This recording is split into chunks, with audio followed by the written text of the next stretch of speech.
Então, a nossa aula de ciências desta semana, que vai do dia 21 a 25 de setembro, são as páginas 94 até a 99. E não esqueça de enviar a foto da página 98. Então, na aula passada, nós já falamos, sobre a matéria e suas transformações. Nós já falamos que tudo que existe é constituído de matéria. Vocês viram o exemplo da pipoca, que é uma transformação física. Vocês também viram lá em geografia que nós já falamos sobre o que é matéria-prima, que para que um objeto seja produzido precisa de uma matéria-prima. Aí depois aquilo vai passar por uma transformação, vai para uma fábrica. E aqui também, então, em ciências, nós vamos continuar falando sobre isso. Uma transformação física ocorre quando o objeto muda, mas o material de que ele é feito continua sendo o mesmo e não há produção de substâncias novas. A transformação não altera as substâncias que formam o objeto. Então, vejam aí um exemplo de como é feito o lápis, Então, a fabricação do lápis. A madeira é serrada e lixada, depois os vãos são preenchidos com cola e grafite, outra placa de madeira reveste a inicial, as placas são cortadas e formam um lápis. E o lápis pronto, O lápis é polido e recebe acabamento. Então, veja aí esse exemplo de uma transformação de matéria. Também na aula da semana passada foi enviado para vocês um vídeo do YouTube mostrando, que a matéria ela pode ser líquida, sólida ou gasosa, tá? Então, se vocês tiverem dúvida, volta lá, assiste o vídeo novamente. Ao fazer um picolé caseiro, o suco de frutas passa do estado líquido para o estado sólido. Mas a mudança de estado não modifica as substâncias que formam o suco. Então, leia o texto e responda. Ana deixou seu sorvete alguns minutos ao sol, enquanto brincava com seu irmão. Quando voltou, o sorvete havia derretido. Em sua opinião, o que provocou o derretimento do sorvete de Ana, Então, o sorvete, a gente sabe que ele era do estado líquido, foi colocado na geladeira, no congelador, então, numa temperatura bem fria, para poder congelar. E aí, como aí no texto está falando que a Ana deixou o sorvete no sol, então o sol acabou por derreter o sorvete, que nem o gelo. Se você deixar a forminha de gelo fora do congelador, fora da geladeira, também vai derreter, Porque ele precisa daquela temperatura bem fria para que ocorra o congelamento. É possível reverter a mudança que ocorreu com o sorvete de Ana? Como? Então, sim, É só pegar o sorvete e colocar de volta no congelador. É lógico que, por exemplo, se o sorvete que ela deixou foi o sorvete de palito, se ela deixou no chão, se ela deixou em algum lugar, daí não vai ter como pegar de volta e pôr no congelador. Mas, por exemplo, se o sorvete estava num pote, num potinho, é a mesma coisa o pote de sorvete, Aquele que a gente compra, certo, no supermercado ou na sorveteria. Se você deixar ele fora, ele começa a derreter, mas se você voltar para dentro do congelador, ele vai congelar de novo, certo? Deu para entender direitinho? A formação de misturas. Como ocorre ao se juntar água e açúcar, não modifica as substâncias de que cada material é feito. Mesmo sem conseguirmos enxergar, o açúcar continua existindo na água. Então, observe aí, misturando aí o açúcar no copo de água. Então, mesmo essa água ela vai ficar docinha, e a gente não vai enxergar o açúcar, mas o açúcar continua lá dentro do copo, né? Escreva se a mudança representada é uma mudança de forma ou uma mistura. Então, colocar azeite na sopa, né? Você põe o azeite lá e você mexe a sopa, então vai ser uma mistura. Cortar a melancia em cubos, você só vai mudar a forma da melancia, né? Vai ficar vários cubinhos de melancia. Então, é mudança de forma. É outro tipo, né, de mudança. Leia o texto e responda as questões. A arte de Aleijadinho. Antônio Francisco Lisboa é o autor da escultura ao lado. Ele ficou conhecido como Aleijadinho em decorrência das sequelas de uma doença que adquiriu aos 39 anos. Aleijadinho viveu no século XVIII e foi um dos maiores escultores brasileiros de sua época. Ele esculpia figuras religiosas em madeira e em pedra-sabão. Seu trabalho pode ser visto até hoje em igrejas e monumentos no município de Ouro Preto, em Minas Gerais. Quais materiais são mencionados no texto? Madeira e pedra-sabão. O que causa a transformação do material em escultura? O trabalho do artista, com o auxílio de seus instrumentos. Aí aqui na página 96, vocês têm uma experiência, né? Que se der para fazer, se vocês conseguirem, né? Se a mãe ou a pessoa aí responsável que está com vocês ajudar a fazer, embora no caso essa atividade vocês vão estar gastando bastante sal, né? É investigar a quantidade de sal que pode ser dissolvida em 100 ml de água. Então, para fazer essa experiência, vocês iam ter que pegar um copo de plástico transparente, né? Colocar a água e adicionando uma colher de sal e ir mexendo, né? E mexendo até vocês conseguirem ver quantas colheres de sal cabe dentro desse copo de água, né? Então, por exemplo, vocês vão ver que no começo, quando eu coloco uma colher, o sal vai dissolvendo, né? Então, vocês vão ver que a água o sal vai se misturando na água e não vai dar para enxergar o sal. Só que se vocês continuarem colocando mais uma colher, mais uma colher, mais uma colher, vocês vão ver que aí o sal vai ficar em maior quantidade do que a água. Então, vocês vão conseguir ver bem o sal e vão ver, né, quantas colheres eu consigo colocar nesse copo de água. Então, aí essa resposta é pessoal, porque se vocês conseguirem fazer, né, essa experiência, então vocês vão responder quantas colheres de sal vocês colocaram até não conseguirem mais dissolvê-lo, né? Até ele não desaparecer mais na água. Como vocês perceberam que o sal não estava mais se dissolvendo na água, né? Então, vocês vão começar a mexer e vão ver que o sal continua lá no fundo do copo. Então, é porque não está dissolvendo mais.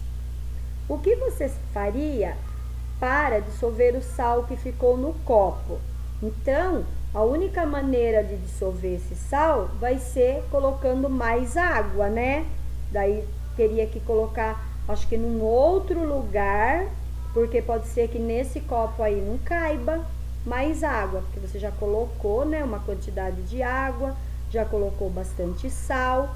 Então, se você colocasse num outro recipiente maior e continuasse colocando água, você ia ver que aí você ia conseguir dissolver esse sal, tá? Mas essa experiência, como eu estou falando, ela não é obrigatória. Se você conseguir fazer para você observar isso, tudo bem. Mas se você conseguir entender, né, como que é essa experiência e o que nós estamos falando, então tudo bem, não tem problema, você não precisa fazê-la.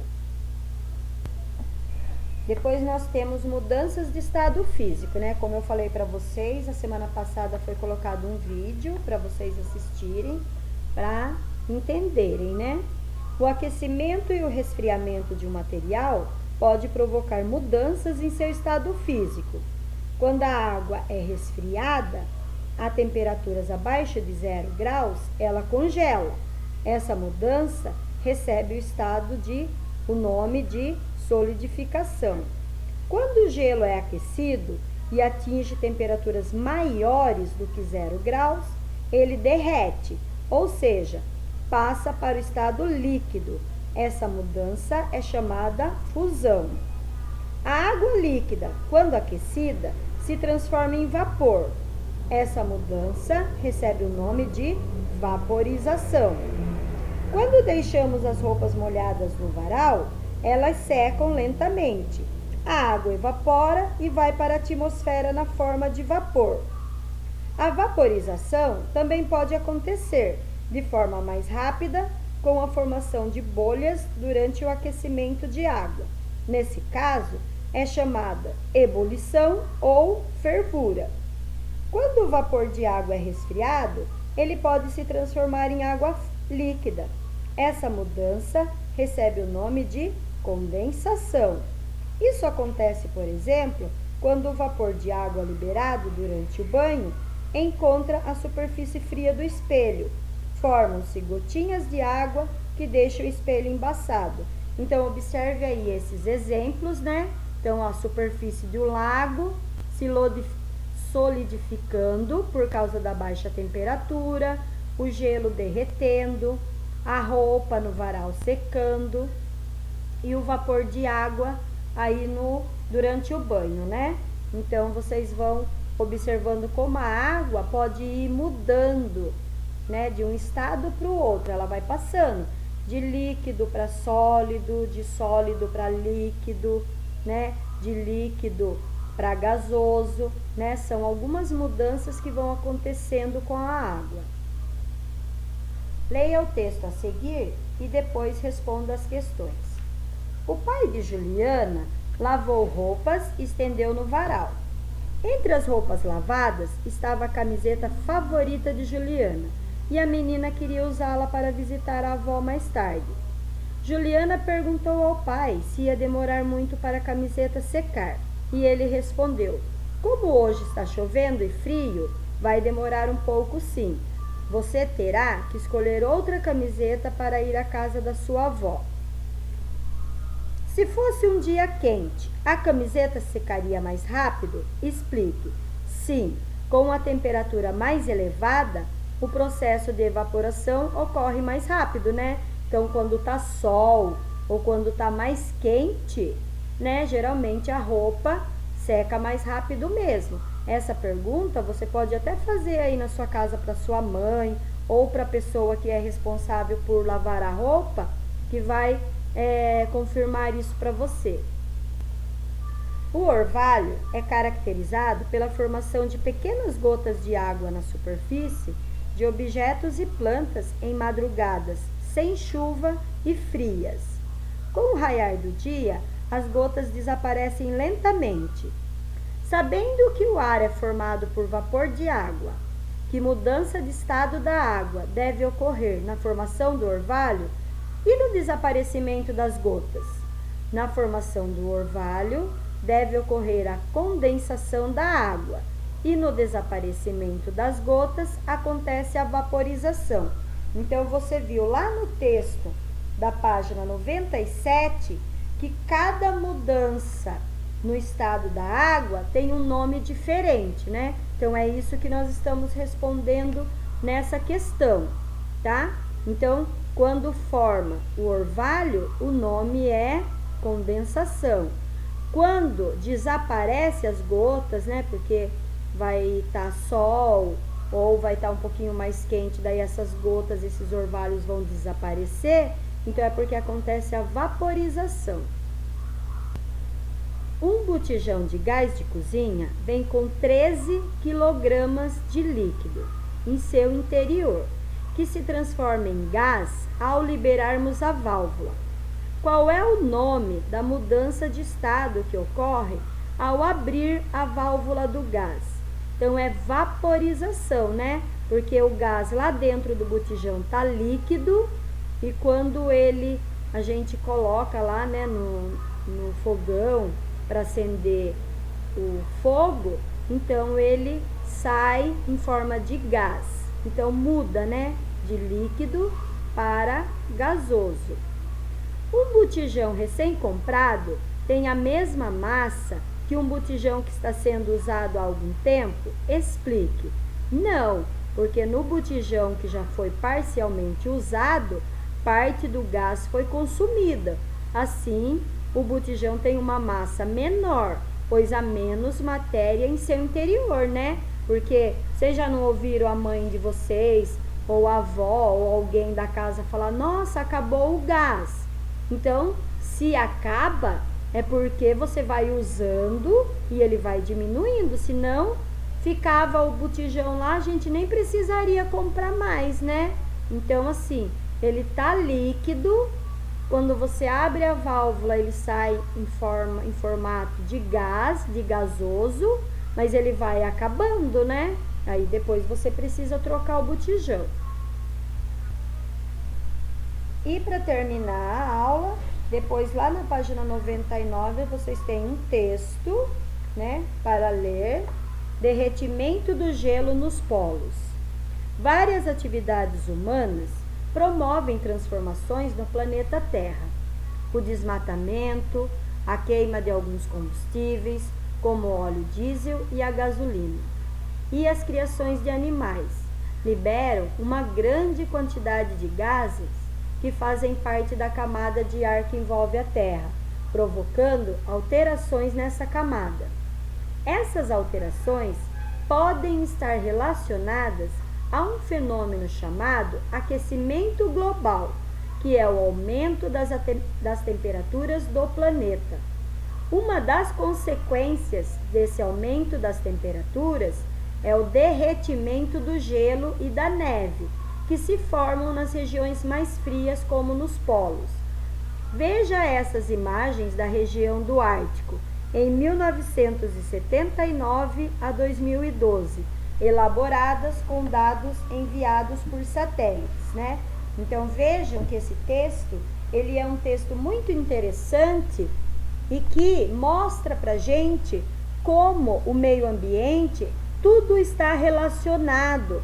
Então quando a gente fala, né, quando a gente aprende na escola a cuidar do meio ambiente, e às vezes a gente fala, não joga papel no chão, né? Na sala, às vezes parece que não tem problema jogar um papel lá no chão da sala, porque depois a moça da limpeza vai passar, vai pegar o papel, vai jogar e vai ficar tudo bem. Mas, na verdade, o meio ambiente, ele é um grande sistema. Então, quando você faz uma coisa que prejudica, né? Mesmo que você ache que aquilo vai prejudicar só naquele momento, mas não vai.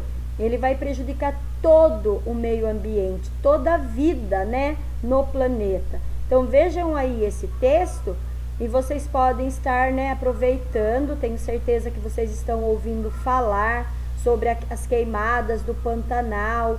Então, se vocês não ouviram falar, pesquisem e assistam nos jornais para vocês verem, então, como aquela queimada, ela não vai estar prejudicando só o Pantanal, só os animais que estão lá no Pantanal. Prejudica todo o meio ambiente, todo o planeta, prejudica a fauna, a flora, né, o ecossistema, a vida dos animais. Então, por isso, é muito importante que a gente cuide do meio ambiente, desde lá a casa da gente, né, a casa, o quintal, a frente da casa, as ruas, porque assim a gente vai estar contribuindo mesmo, né, para a melhoria do nosso meio ambiente, certo? Então essa foi a nossa aula de ciências desta semana.